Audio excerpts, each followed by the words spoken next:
Hey everyone, welcome back to a new video. Before I begin on the stories, I just wanted to mention, if you have your own personal scary story that you would like to send me for me to possibly narrate here on the channel, you can do so by sending it to southerncannibal.com. So if you have a personal true scary story that you'd like to share, please consider sending it my way. Now that all that's out of the way, let's begin.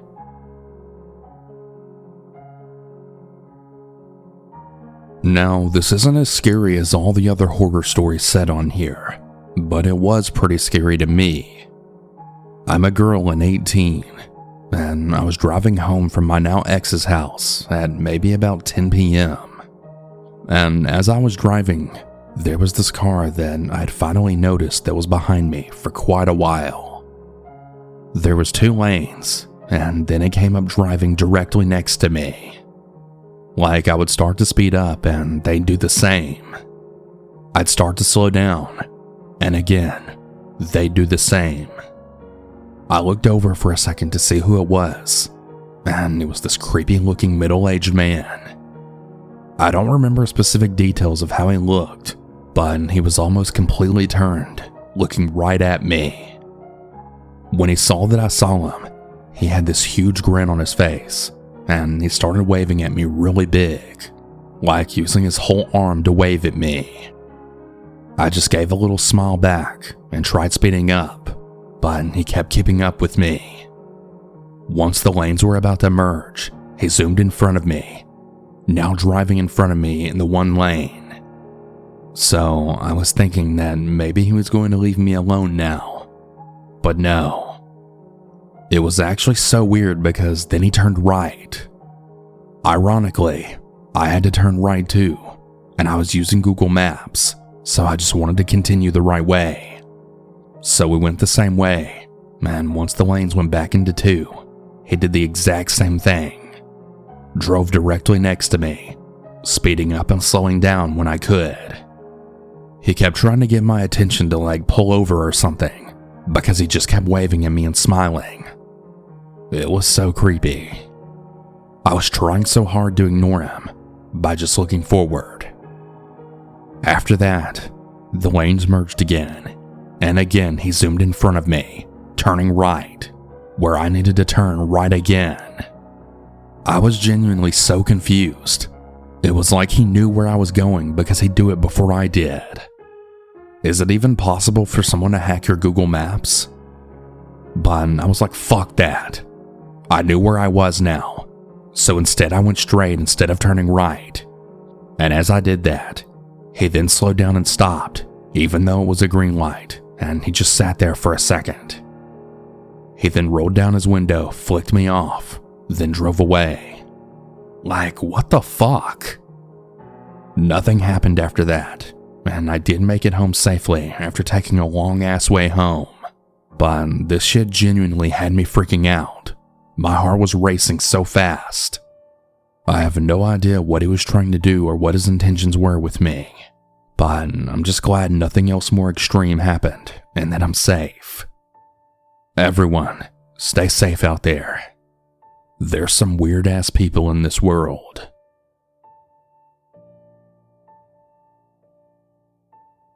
When I was 17, it was the best summer of my teenage youth at that point, because my cousin had been staying with me and had gotten her driver's license, and at that point I had not, and I was pretty much stuck on my own. It was my first taste of small freedoms. Simple things like going to shops together, being more spontaneous, or meeting guys. One week we were visiting my Nana's house in South Carolina, and it was in the middle of July when everyone was out in general.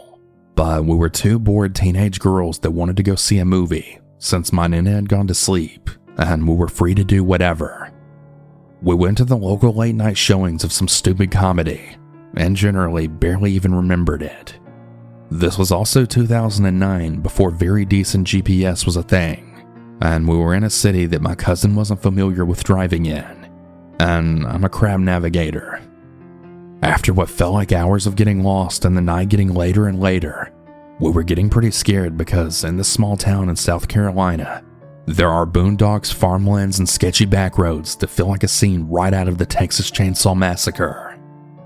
We ended up driving these back roads after some wrong turns in the dead of night, as two teenage girls completely alone, barely sure if we were still in the same city at that point.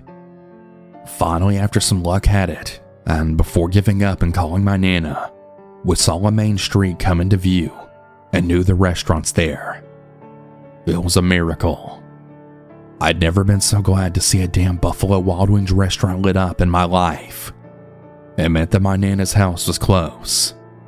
We both breathed big sighs of relief, let our guards ease, and put both the windows down to enjoy the moment, turning up a Lady Gaga song that we both loved to celebrate being the stupid teens that we were.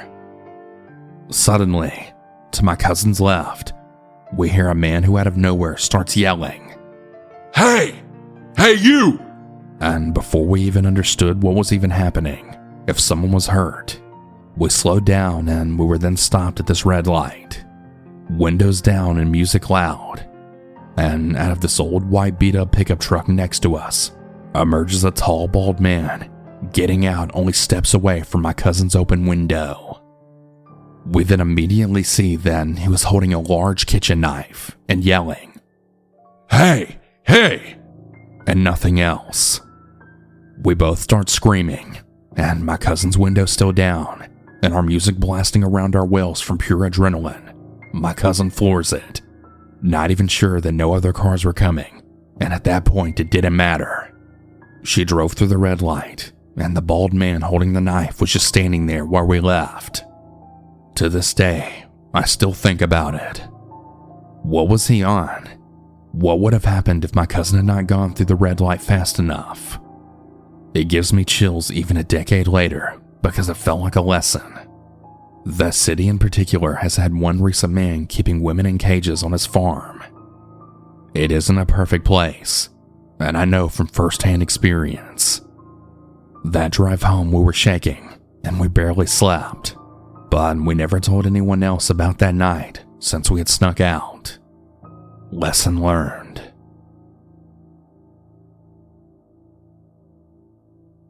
A few years ago, my sister decided to have a surprise 30th birthday for her husband. Since he missed his senior prom, she decided to make that the theme of the party, and even booked the same hall his prom was hosted in when he was a teenager. The problem is, my brother-in-law grew up in basically the middle of nowhere, a small rural Missouri town that you have to leave the highway and travel down about 5 miles of heavily wooded back roads to get to. On top of being so isolated, there's a rather large heroin problem out there, both using and dealing. It's a pretty potent cocktail, but my sister was determined to have the party there. The party was at 6, and my original plan was to drive out with my sister and her friends to help set up. My sister was heavily pregnant at the time, and she really needed all the help she could get, and then I was to drive back home with her. However, I got called into work, and I had to stay until 4, so I told my sister I would drive up by myself as soon as I was done. She had warned me that it was pretty easy to get turned around in those country roads, but I had Google Maps to help me, and I didn't worry about it. The drive up was fine. It was late September, my favorite time of year, and the scenery was surprisingly pretty. I found the place no problem, and I even helped with some last-minute setup before my brother-in-law showed up.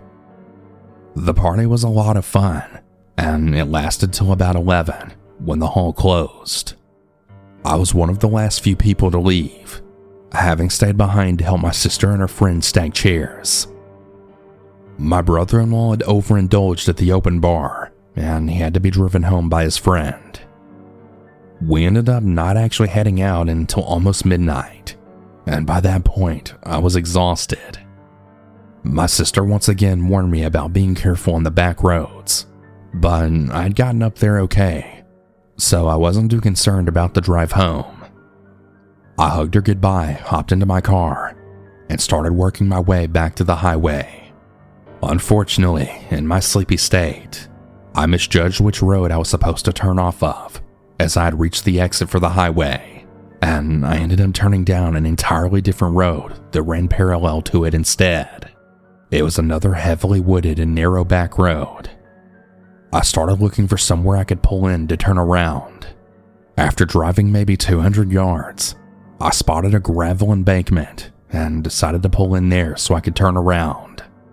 I pulled in and made a sharp U-turn so I could head back up the road. And as I lifted my head to check that no one was coming, I then saw it in my driver's side mirror. A figure in a dark blue t-shirt and jeans with long black hair and a pale face, which then illuminated in my brake lights. My heart jumped into my throat as I gasped in fright, but after a second of pure panic, I realized that the pale face was actually a mask. One of those cheap plastic white ones you can get at a costume store. I immediately felt like an idiot. It was almost October, so obviously this was a Halloween decoration. This embankment probably led to someone's driveway, and the family who lived there had probably had tons of things just like it in their yard. I took a moment to unclench my hands from the steering wheel and let my heart rate get back to normal, and ended up catching a glimpse of the thing in my mirror again. And I noticed that the embankment didn't lead to a driveway. No, there was nothing else behind me but tall grass and trees. I briefly wondered why anyone would put a Halloween decoration out in the middle of nowhere. But then, the decoration took a step forward. I slammed on the gas and shot forward, eventually getting back to the main road and onto the highway. I don't think I stopped shaking until I reached my town city limits a half an hour later. Looking back, I definitely wasn't in any danger. I was in a car, had all the doors locked, and I could have easily run down whoever that creep was if they tried anything. If they'd gotten even one step closer when panic mode set in, that's probably what I would have done. It was probably just a kid or a local druggie in a crappy mask, giving motorists a good scare and not really thinking about the consequences. But still, it was definitely one of the creepiest moments of my life, and I do still get nervous driving down secluded country roads at night these days.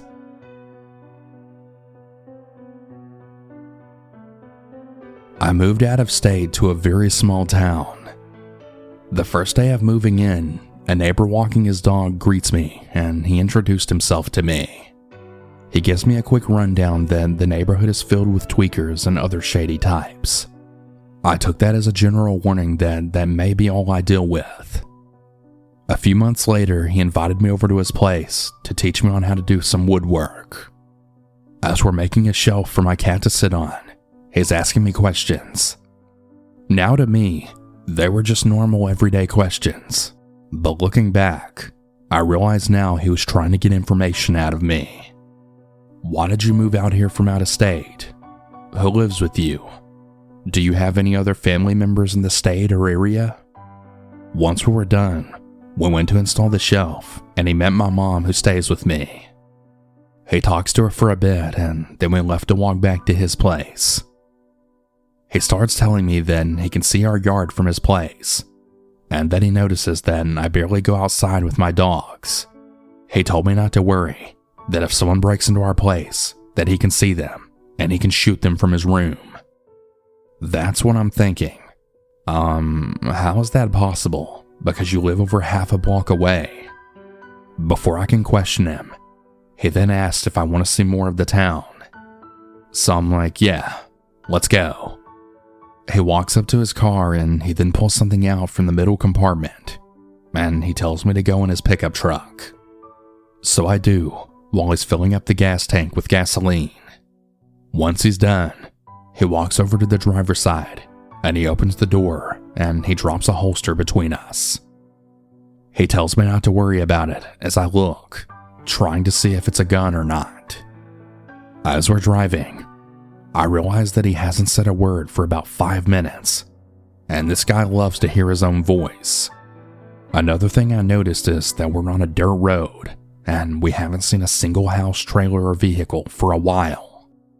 I guess I gave off some nervous vibes, because he then suddenly goes, Yeah, unless you know where you're going out here, you'll get lost. And it's best to have a pickup or ATV to drive out here. After about another 5 minutes of silent driving, we get to a little creek. Luckily, there was another truck there. All he says is, "Oh, look at that. Someone else is here with us." And he grabs the holster and gets out. We both see a lady with a big dog playing in the water. She turns to us and she then sees him walking closer to her. She gestures to his holster and he tells her not to worry, that it's for the snakes. She lifts her shirt above her waist to show her own gun, and she then tells him she's not worried one bit. They talk for a few minutes, and she tells him that her husband is home waiting for her to make dinner, and that she's just letting out the dog to have some playtime. The neighbor then changes his tone and posture from confident to now defensive. She called her dog, and they went to their truck. He's watching her, and she hasn't even started her truck yet. A few minutes pass, and he tells me I guess it's time we go too. When we get to the truck, she drives off. On the drive back, I start to get uneasy and creeped out. Why would he drive me all the way out there and just leave? Why tell me not to worry about the holstered gun, but then tell the lady what it's for? I finally get out of my head and just break the silence and give my life story as to why I moved. Finally, he responds that he can relate to my story, and he then gives me the rundown on how the town is and what it's all about, and that some people are more racist than others, and that I should really watch my back for that. Once we get back to his place, I tell him I have some stuff to take care of at home, and I nope the hell out of there. I then told myself that I'm never going to hang out with him again, but if I do, it won't be alone.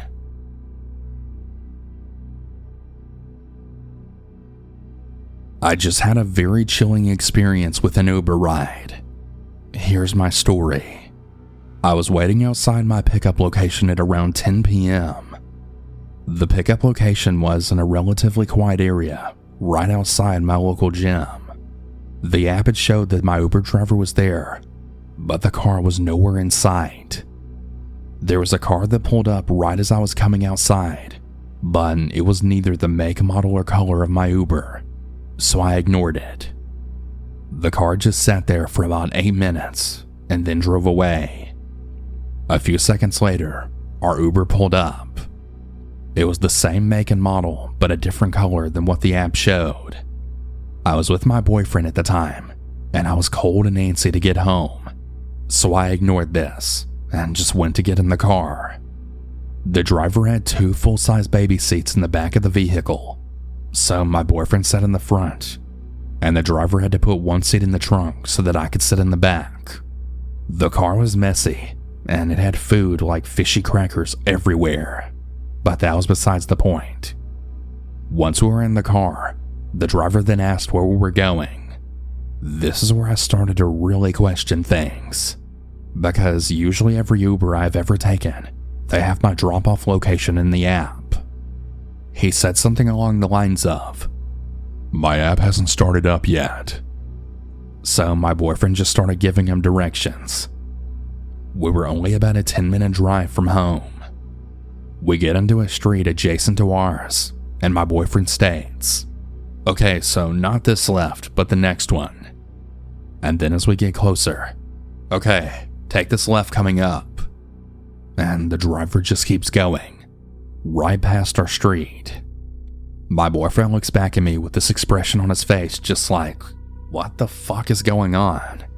And he then says to the driver, "Oh, but that was our turn back there." We only get a silence in return, with my boyfriend saying, hello? But still, only getting silence in return. Finally, my boyfriend just said, "Alright man, just pull over here. This is good." But the driver didn't say anything, and just kept on driving for a few seconds before pulling over. But he does end up apologizing, then letting us out. I looked at the app to end the trip, as we were a few streets over from our actual drop-off location, and the trip had not even been started, and it still said, Go meet your driver at the pickup location. So I just canceled the trip, and I looked at the profile photo, and I do not think it was even the same guy. My boyfriend said that when he was telling the driver he missed our turn, he had this really creepy smile on his face, and that it totally freaked him out.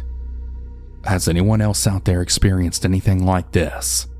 I feel like he was actually contemplating kidnapping us.